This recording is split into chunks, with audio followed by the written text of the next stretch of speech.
Something else that I don't think I've ever heard many entrepreneurs or founders talk about when they're giving advice on that preparation learning phase is the importance of writing. Yeah. Because Well, that had a profound impact on me.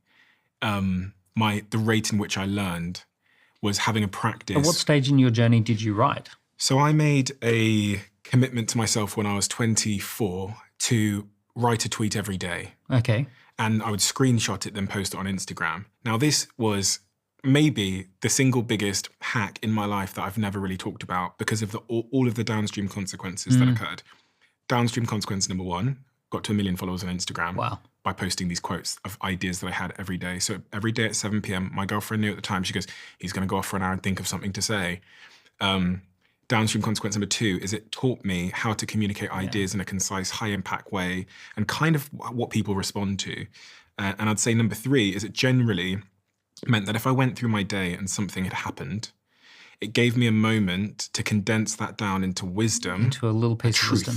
a Yeah. piece of truth. So that day, I learned something. Mm. And without that practice, those learnings kind of would have passed you by. So what you're describing is actually beyond just writing, it's publishing. And publishing means to make public, to put something into the public domain. So yeah, there's journaling, which you keep private, but then there's making something public. And when you do this, you have to think about how would this be of value to others. So you're thinking, entrepreneurs have to be thinking about how would this be of value to others. You're putting it into the public domain, so you're getting feedback as to whether this is a good idea or a bad idea or an okay idea. So yeah, publishing doesn't have to be tweeting. It doesn't have to be writing a book. Publishing is video, audio.